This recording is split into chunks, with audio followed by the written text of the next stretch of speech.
Bismillahirrahmanirrahim. Alhamdulillahirabbil alamin. Wassalatu wassalam ala asyrafil anbiya'i wal mursalin sayyidina maulana Muhammadin wa ala alihi wa sahbihi ajma'in. Qala al-musannif rahimahullah wa nafa'ana bi ulumihi fid dharain amin.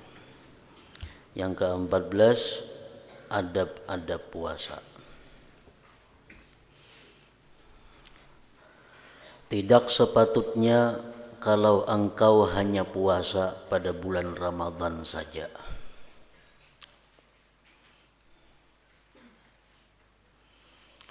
Tidak sepatutnya kalau engkau hanya puasa pada bulan Ramadan saja, maka bermakna engkau telah meninggalkan merebut keuntungan dengan puasa sunat. Karena fungsi puasa sunat itu antara lain adalah menutupi atau menapali kekurangan-kekurangan yang ada pada puasa fardu. Nah, kalau ada puasa sunatnya, andai kata kurang puasa fardu kita, maka ada lagi yang menapalinya atau menutupinya.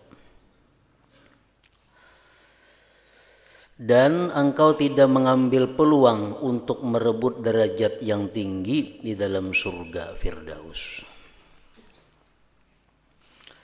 Nanti engkau akan menyesal apabila engkau melihat pahala orang yang banyak puasa sunat, seperti halnya engkau melihat kepada bintang-bintang yang berkelip-kelip. Mereka jauh lebih tinggi daripada engkau, karena mereka berada pada derajat yang tinggi sekali.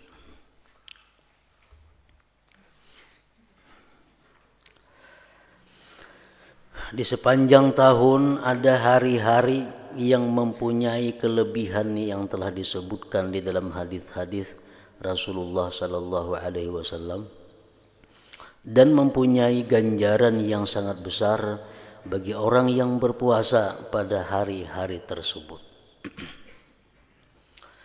Hari-hari itu ialah pertama, hari Arafah. Hari Arafah hari di mana kaum muslimin yang sedang naik haji melakukan wukuf, yaitu 9 Zulhijjah. Hari Arafah bagi orang yang tidak mengerjakan haji. Kalau orang yang mengerjakan haji, kada dianjurkan untuk puasa hari Arafah. Karena mereka ada amalan-amalan lain yang mesti dikerjakan, yang apabila puasa mereka akan lemah untuk melakukan pekerjaan-pekerjaan itu.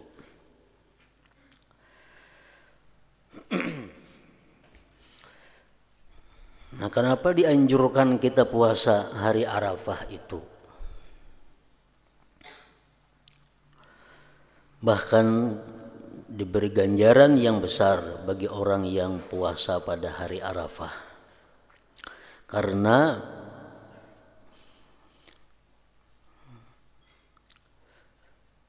untuk mengimbangi, untuk mendapatkan pahala-pahala yang disediakan Allah bagi orang yang wukuf di padang Arafah itu.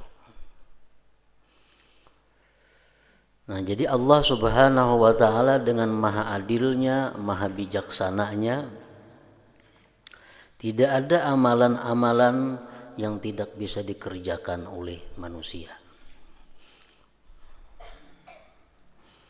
Seperti orang yang kada bisa naik haji, lalu dia kada bisa melaksanakan tawaf, kada bisa melaksanakan wukuf, kada bisa melaksanakan mabit. Tapi orang-orang yang tidak mampu naik haji itu masih diberi kesempatan oleh Allah untuk mendapatkan pahala-pahala seperti itu. Seperti Arafah. Di hari Arafah, orang-orang muslimah yang wukuf mendapat ganjaran yang besar. Nah, bagi kita yang tidak naik haji, bila mana kita di kampung kita ini puasa di hari Arafah itu, maka kita akan kebagian pahala-pahala orang yang wukuf di Arafah sana itu. Nah, contohnya lagi, orang yang kada mampu naik haji, ini kada kawan naik haji karena kada ada kemampuannya, namun ia ingin agar dapat pahala haji sempurna, maka agama kita, Rasulullah SAW menganjurkan bahwa mereka yang itu hendaknya sembahyang subuh berjamaah dan berzikir sampai terbit matahari. Nah, sembahyang subuh berjamaah, habis itu berzikir sampai terbit matahari, maka dia akan dapat pahala haji yang sempurna. Orang yang berperang fisabilillah akan mendapat, orang yang gugur dalam perang sabilillah akan mendapat titel syahid. Orang yang syahid artinya orang yang selamat daripada berbagai macam cobaan, godaan, fitnah mulai kubur sampai seterusnya. Nah, orang-orang atau kita-kita yang tidak berperang di sabilillah itu pun bisa kita dapatkan pahalanya itu apabila kita punya niat yang benar tentang sabilillah itu. Nah, jadi walhasil semua pekerjaan ibadah-ibadah itu kadang-kadang kita kada bisa melakukannya. Jadi orang miskin, orang kaya, orang sihat, orang sakit, orang merdeka, orang yang jadi budak, semuaan bisa mengamalkan atau mendapatkan pahala yang disediakan Allah bagi amalan-amalan yang ditentukan itu. Yang kedua, hari Asyura. Hari Asyura disunatkan kita puasa. Hari Asyura ini asalnya adalah satu bentuk syukurnya. Syukurnya orang-orang Yahudi atas selamatnya Nabi Musa daripada kejaran Fir'aun. Terjadi pada hari Asyura. Lalu orang-orang Yahudi yang taat kepada Allah, orang-orang Yahudi yang benar, mereka bersyukur kepada Allah atas ketaatan, atas nikmat yang diberikan kepada Nabi Musa berupa selamat dari kejaran Fir'aun. Nah, kita pun umat Islam bisa mendapatkan pahala itu kalau kita puasa hari Asyura. Karena puasa hari Asyura ini adalah asalnya tadi bentuk wujud syukur atas selamatnya Nabi Musa daripada kepungan Fir'aun. Yang ketiga, 10 hari yang pertama daripada bulan Zulhijjah. Puasa 10 hari yang pertama daripada bulan Zulhijjah. Maksudnya 10 hari itu 9 hari saja. Mulai hari pertama Zulhijjah sampai hari Arafah.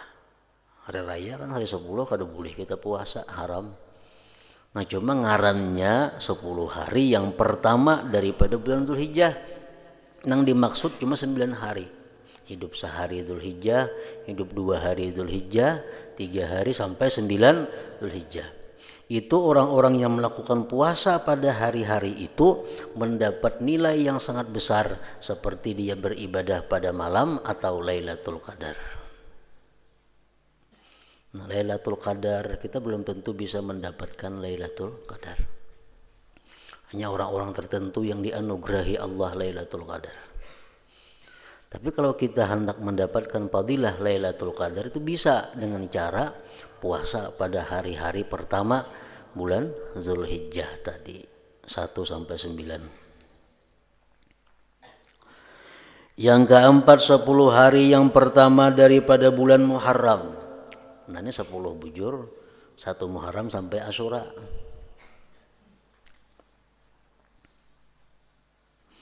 Yang kelima, bulan Rajab. Yang keenam, bulan Sya'ban. Yang ketujuh, bulan-bulan haram. Yaitu ada 4, 3 bulan berturut-turut, yaitu bulan Dzulqa'dah, Dzulhijjah, dan Muharram, dan 1 bulan yang tunggal, yaitu bulan Rajab. Nah itu 7 macam itu adalah hari-hari mulia yang telah dijelaskan pada minggu dahulu, bahwa orang-orang yang dicintai Allah Subhanahu wa taala akan dimudahkan Allah untuk beribadah, untuk menggunakan waktu sebaik-baiknya pada hari-hari yang mulia itu. Sedangkan tanda orang yang dimurkai Allah bahwa dia melakukan maksiat-maksiat pada hari-hari yang dimuliakan oleh Allah Subhanahu wa taala. Jam bulan Ramadan itu bulan suci, bulan yang penuh berkah, segala amal ibadah dilipat gandakan pahalanya. Nah, orang-orang yang dicintai Allah, dia selama Ramadan dipermudah oleh Allah melakukan kebaikan-kebaikan. Tapi kalau orang itu dimurkai oleh Allah, maka dia pada bulan Ramadan akan melakukan berbagai macam kemaksiatan.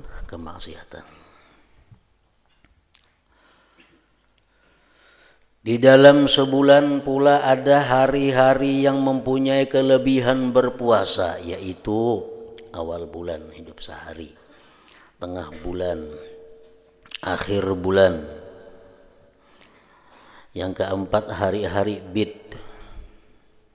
putih, yaitulah hari 13, 14, dan 15. Di dalam seminggu pula ada hari-hari yang mempunyai kelebihan berpuasa, yaitu hari Senin, Khamis, dan Jumat. Maka puasa pada hari Senin, Khamis, dan Jumat adalah mengkifaratkan, menghapuskan dosa seminggu. Dan puasa pada permulaan bulan, pertengahan bulan, akhir bulan, dan hari-hari putih adalah menghapuskan dosa sebulan. Dan dosa setahun pula dihapuskan dengan puasa pada hari-hari yang telah kita sebutkan di dalam pusingan tahunan. Puasa Arafah menghapuskan dosa setahun, puasa Asyura menghapuskan dosa setahunan. Dan janganlah engkau menganggap bahwa puasa itu hanya meninggalkan makan, minum, dan jima saja. Tetapi puasa adalah lebih luas daripada itu. Ada puasa yang hanya sekedar menggugurkan kewajiban, kadang mendatangkan pahala. Ada puasa yang menggugurkan kewajiban dan mendatangkan ganjaran pahala surga dari Allah. Dan ada puasa yang menggugurkan kewajiban dan mendapatkan pahala dan menambah kedekatannya kepada Allah Subhanahu wa taala. Nah, jadi macam-macam puasa. Puasa nang hanya sebatas untuk menggugurkan kewajiban. Itu orang yang puasa hanya menahan diri daripada makan, minum, dan jima tadi. Ini ada makan mulai sahur sampai maghrib, kada minum, kada bersetubuh. Lain pada itu diperbuatnya. Nah, ini puasanya hanya untuk menggugurkan kewajiban, tapi kada dapat pahala ganjaran. Dalam hal ini Rasulullah sallallahu alaihi wasallam pernah bersabda, "Kam min shaimin laisa lahu min shiyamihi illa al-ju' wal 'atash." Artinya berapa banyak orang yang puasa yang ia tidak memperolehi daripada puasanya itu selain daripada lapar dan dahaga. Ada orang puasa kada dapat napa-napa, cuma dapat ganjaran lapar lawan haus. Maka kesempurnaan puasa itu bahwa engkau menjaga seluruh anggotamu daripada membuat sesuatu yang dibenci oleh Allah Subhanahu wa taala. Maka engkau mesti menjaga mata daripada melihat perkara-perkara yang diharamkan, dan menjaga lidah daripada bercakap dengan perkara-perkara yang tidak berfaedah, dan menjaga telinga daripada mendengarkan perkara-perkara yang diharamkan. Karena orang yang mendengar orang lain mengumpat adalah sama dosanya dengan orang yang berkata. Dan orang yang mendengar dikira sama hukumnya dengan orang yang mengumpat, kalau ia tidak mengingkari umpatan itu. Jadi orang menggibah, kita mendengari, sama dapat dosanya. Sama dapat dosanya. Nah, bedanya cuma tentang tobat. Kalau orang yang menggibah itu cuma tobatnya, orang yang menggibah itu tobatnya mesti 4. Pertama, menyesal. Yang kedua, berhenti. Yang ketiga, janji tidak mengulang lagi. Yang keempat, minta halal. Nah, itu kalau orang yang menggibah. Kalau orang yang mendengar cukup 3. Menyesal, berhenti, janji kada mau ulang lagi. Kada disuruh minta halal kepada yang digibah itu. Nah, itu untuk orang yang mendengar. Kalau dosa sama, cuma tobatnya lebih inting daripada orang yang langsung menggibah itu.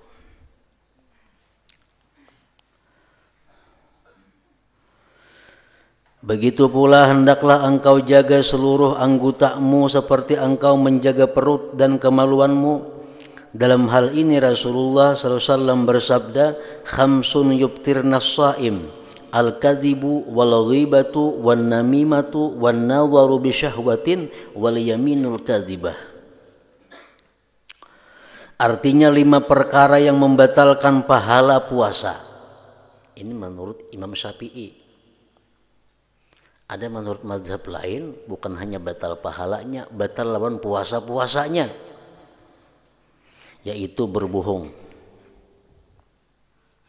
mengumpat, membuat fitnah, melihat perempuan yang bukan mahram dengan syahwat. Bagi laki-laki, bagi perempuan melihat pria lain dengan syahwat, dan sumpah palsu. Nah, itu menurut mazhab Syafi'i membatalkan pahala puasa. Puasanya kada batal, pahalanya yang batal. Tapi menurut mazhab lain, lawan puasa-puasanya batal, wajib mengqadha kenanya.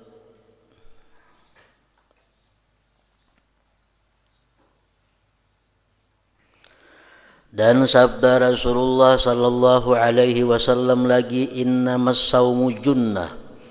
Fa idza kana ahadukum sha'iman fala yarfuth wala yabsuq wala yajhal. Fa in imru'un qatalahu aw syatamahu falyaqul inni sha'im. Artinya, hanya saja puasa itu perisai. Maka apabila seorang kamu berpuasa, maka jangan ia bercakap yang tidak baik, seperti bercakap perkara yang lucah, yang cerubu.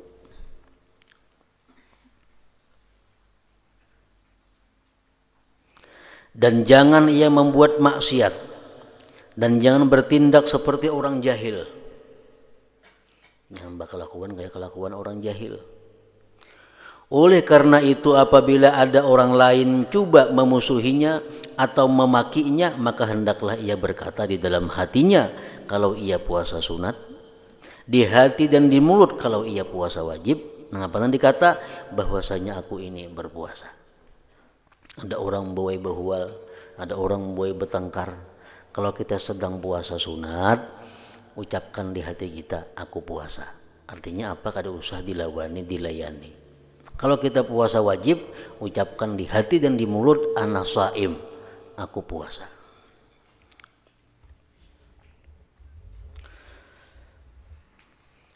Nah, ketika berbuka puasa, hendaklah engkau berusaha supaya semua makanan yang engkau makan itu halal. Dan jangan engkau memperbanyak makan dengan memakan yang lebih dari kadar kebiasaan yang engkau makan pada waktu malam.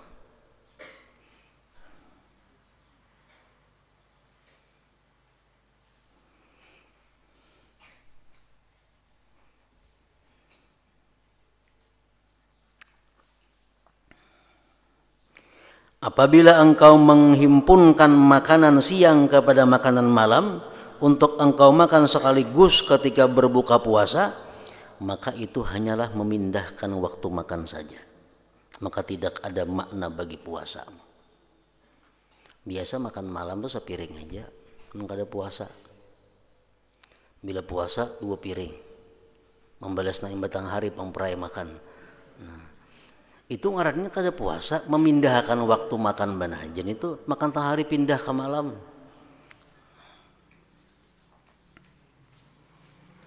Maka tidak ada makna bagi puasamu. Sedangkan yang dimaksudkan daripada puasa itu hanyalah memecahkan syahwatmu dan melemahkan kekuatannya supaya engkau dapat lebih berpeluang untuk menambah ketakwaan. Tetapi apabila engkau hanya menghimpunkan makan siang kepada makan malam, maka apakah maknanya puasamu? Bahkan perutku di waktu malam akan lebih berat lagi. Sedangkan tidak ada sembarang bekas tempat yang lebih dimurkai di sisi Allah yang lebih daripada perut yang dipenuhkan dengan makanan yang halal. Perutnya mun hibak lawan makanan yang halal itu sudah kada katuju Allah.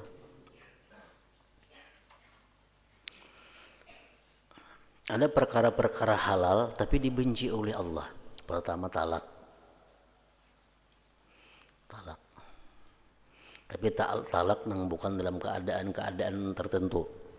Karena sudah kita ketahui talak itu ada wajib, ada sunat, ada makruh, ada haram sebagainya. Talak dalam keadaan umum itu halal tapi dibenci Allah. Yang kedua lagi yang dibenci Allah adalah kenyang. Nah, kenyang dibenci oleh Allah. Maka betapa pula halnya kalau perutmu itu dipenuhi dengan makanan yang haram. Maginnya benci Allah. Nah, jadi kalau kita bisa menjaga diri daripada melakukan atau mengerjakan atau mengatakan hal-hal yang diharamkan Allah selama kita berpuasa,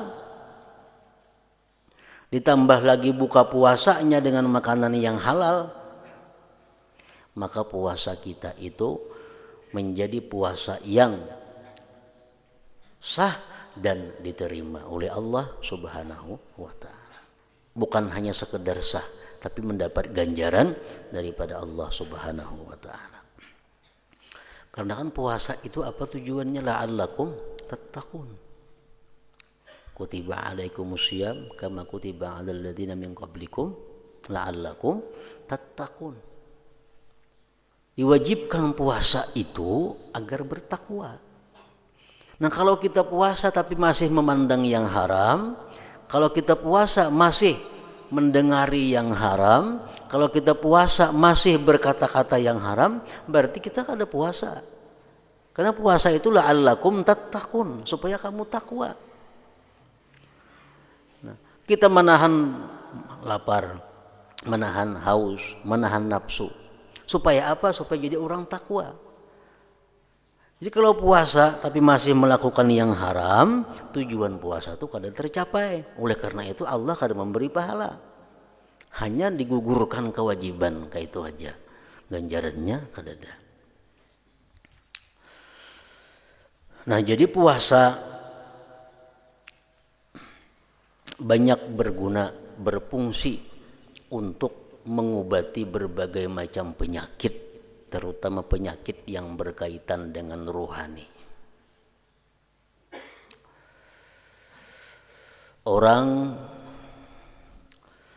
yang suka melakukan maksiat, hendak saya sudah berhenti, hendak saya sudah berampih melakukan maksiat nih, cuma kada kawah aja bawa puasa.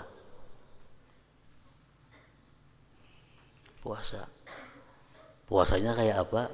Puasanya selama 40 hari. Puasa sehari, buka sehari. Buka puasa. Nah, itu akan menutup hati daripada melakukan maksiat yang selama ini sulit dihindari. Itu salah satu di antara faedahnya puasa. Nah, faidah puasa lagi adalah untuk mencerdaskan idrak manusia, mencerdaskan pemahaman manusia. Orang nang lambat paham, lambat menarik apa nang disampaikan. Kayak apa supaya lakas mengerti, supaya lakas paham puasa. Itu menajamkan paham. Di antara fungsi puasa lagi adalah menguatkan hafalan. Orang nang bayi hafal hilang, itu bawa puasa. Rancaki puasa. Maka akan berfungsi menguatkan hafalannya.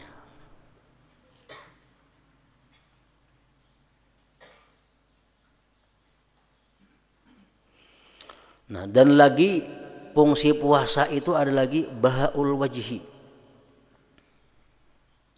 Bahak wajah.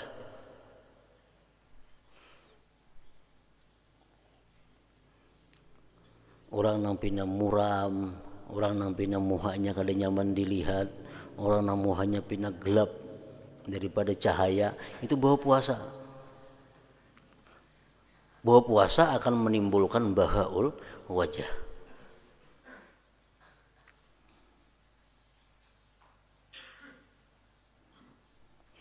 Nah, banyak lagi faidah puasa itu selain daripada yang disebutkan tadi.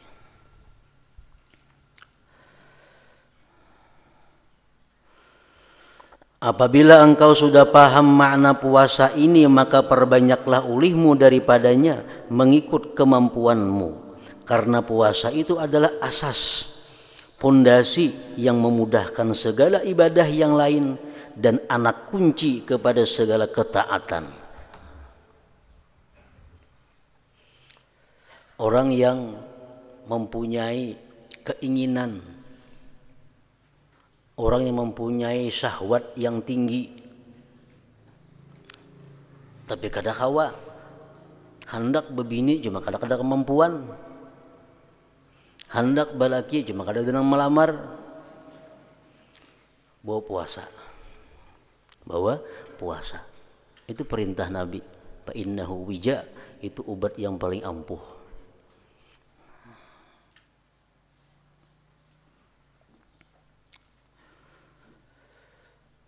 Jadi puasa merupakan pondasi ibadah dan anak kunci kepada segala ketaatan.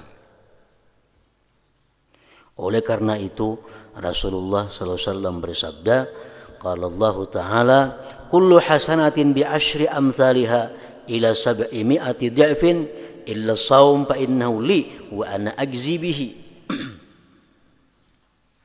Artinya Allah berfirman di dalam hadis qudsi bahwa setiap kebaikan itu akan digandakan 10 kali.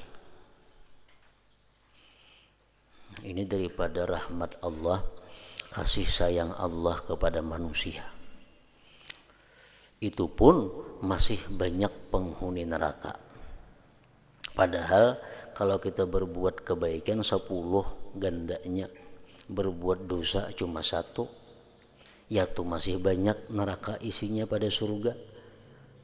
Coba kita bayangkan seandainya 1 maginnya, berbuat dosa 1 dapat ganjaran, berbuat ibadah dapat 1 aja juga kada 10, maginnya ada muat neraka. Nah, ini sudah kebaikan Allah maandak pahala 10, kejahatan cuma 1.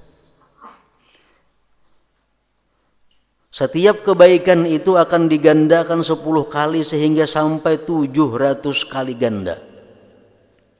Tergantung tingkatan ma'rifat seseorang kepada Allah. Untuk orang-orang awam, orang-orang biasa, sekali beribadah dapat 10. Orang yang ma'rifatnya sedemikian, sekali beribadahnya mungkin dapat 30. Orang yang ma'rifatnya lebih tinggi, sekali beribadah mungkin dapat 100 ganjarannya. Orang yang ma'rifatnya lebih tinggi lagi kadang-kadang beribadah lebih sampai 700 tadi. Gandanya ibadah tergantung ma'rifat seseorang kepada Allah. Jadi orang-orang yang sudah ma'rifat kepada Allah itu mereka lebih banyak mengandalkan amal batin, amal hati daripada amal zahir. Kita mengucap la ilaha illallah 1000 kali kita mengucap. Nah, orang yang ma'rifah la ilaha illallah 2 kali gini inya, banyak inya pahalanya pada yang 1000 tadi. Karena ma'rifatnya itu kepada Allah lebih tinggi daripada kita.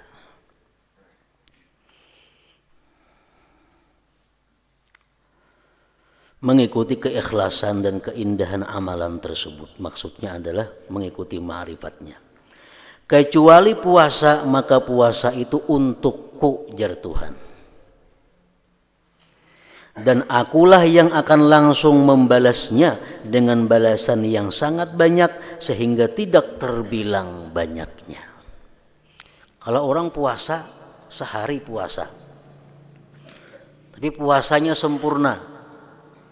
Menahan diri daripada makan, minum, bersetubuh, menahan diri daripada melakukan maksiat-maksiat selamanya puasa. Nah, itu yang dimaksud.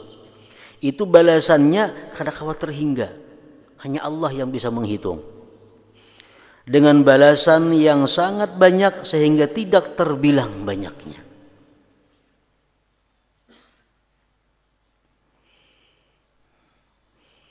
Nah, tadi Allah hadis kudusi mengatakan fa innahu li, itu puasa ya Tuhan ampunku.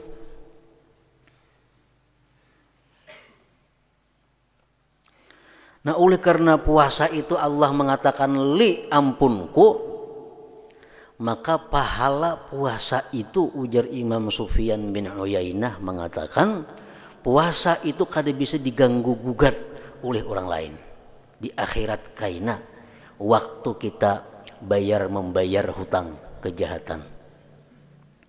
Ada kawa puasa tetap utuh milik kita. Nah, jadi kalau orang itu banyak puasa, bisa dipastikan orang itu ahli surga. Kenapa? Asal puasanya bujur-bujur aja itu akan abadi. Kada akan berpindah kepada orang nang kita zalim. Misal kita zalim lawan orang dalam dunia. Kita menggibah orang dalam dunia. Di akhirat kayaknya kita akan bayar dengan amal kebaikan kita. Tapi kalau puasa itu pahalanya kada kau dibayarkan. Kenapa? Karena puasanya ya Tuhan li ampunku sudah. Puasa ampunku. Nah, jadi amal puasa ini akan utuh sepenuhnya diberikan Allah kepada kita. Kada dibayarkan kepada hutang-hutang kita, kada puasa. Kalau sembahyang bisa dibayarkan lawan orang yang menggibah kita. Sedekah bisa dibayarkan untuk orang yang kita zalim dalam dunia. Tapi kalau puasa kada. Itu keistimewaan ibadah puasa ini. Dan lagi sabda Rasulullah sallallahu alaihi wasallam, walladzi nafsi biyadihi la khalufu famis shaim atyabu 'indallah min rihil misik. Yaqulullah azza wa jalla innama yadharu syahwatahu wa ta'amahu wa syarabahu min ajli fasawmu li wa ana ajzi bihi.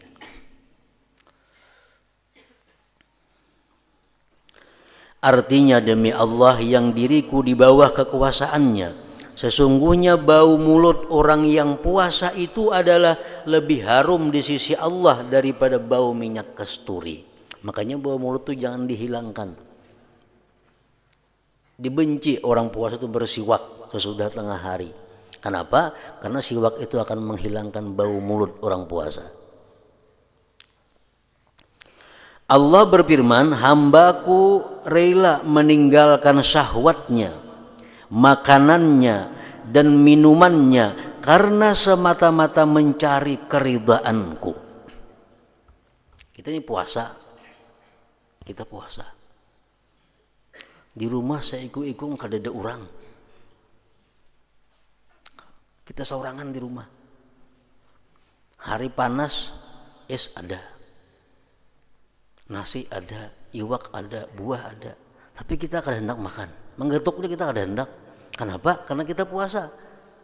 Nah jadi puasa itu jar Tuhan bujur-bujur inya meninggalkan makan, minum karena aku min ajli. Padahal anda katanya minum, siapa yang melihat, siapa yang tahu, kan yang tahunya. Tapi inya meninggalkan itu semata-mata karena menjalankan perintah Allah. Nah kalau kita sembahyang, kada sembahyang nampak kita ketahuan, kada bersedekah nampak kelihatan. Nah kalau kita kada puasa siapa yang tahu ada, kada yang tahunya.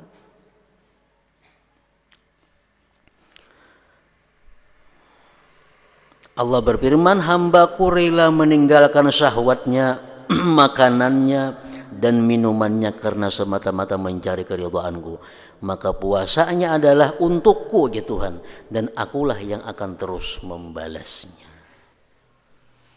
Jadi hanya puasa inilah amalan nang kada kawa diperhitungkan berapa banyaknya balasan dari Allah.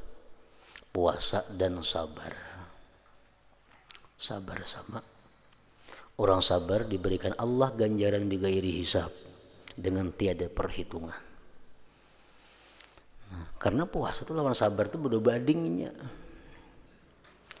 Bila orang kada sabar kada kawa puasa. Orang kada sabar kada kawa puasa. Orang puasa itu orang yang sangat sabar. Nah jadi puasa itu berapa ganjarannya hanya Allah yang bisa menghitung, daripada saking banyaknya ganjaran itu. Sabar pun demikian juga. Dan lagi sabda Rasulullah sallallahu alaihi wasallam, artinya di dalam surga itu ada satu pintu yang bernama Ar-Rayyan, di mana pintu itu tidak dapat dimasuki kecuali oleh orang yang berpuasa saja. Artinya di surga itu banyak fasilitas-fasilitas, banyak tempat-tempat yang indah. Tapi kada semuaan orang bisa masuk ke tempat-tempat indah itu. Ada tempat yang masuk ke situ lewat pintu Rayyan. Kada akan bisa masuk ke situ kecuali orang yang banyak puasa di dalam dunia. Walaupunnya banyak sembahyang, walaupunnya banyak zikir, walaupunnya banyak membaca Quran, banyak bersedekah. Tapi kalau untuk masuk ke dalam Rayyan itu kada kawa. Karena karcisnya itu mesti orang yang banyak puasa di dalam dunia. Tiketnya kada kawa. Lil jannati babun yuqalu lahu ar-rayyan la yadkhuluhu illa as-shaimun. Artinya di dalam surga itu ada satu pintu yang bernama Ar-Rayyan, di mana pintu itu tidak dapat dimasuki kecuali oleh orang yang berpuasa.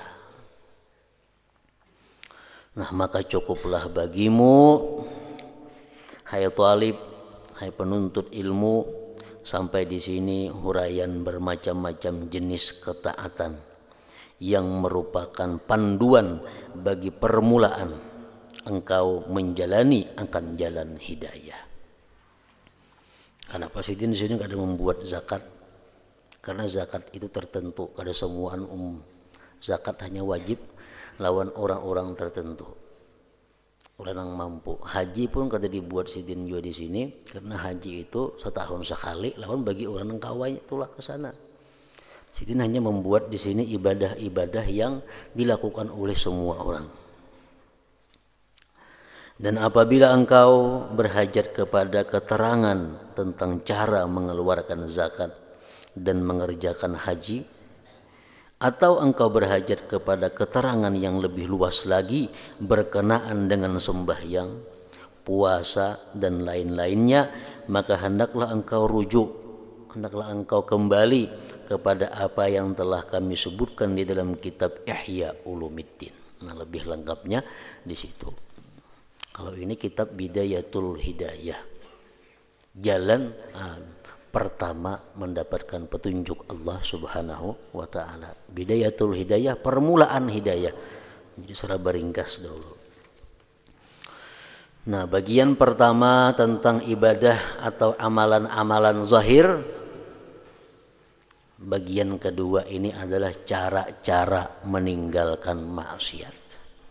Artinya urusan tentang batin, tentang hati bulang. Sudah habis bagian pertama.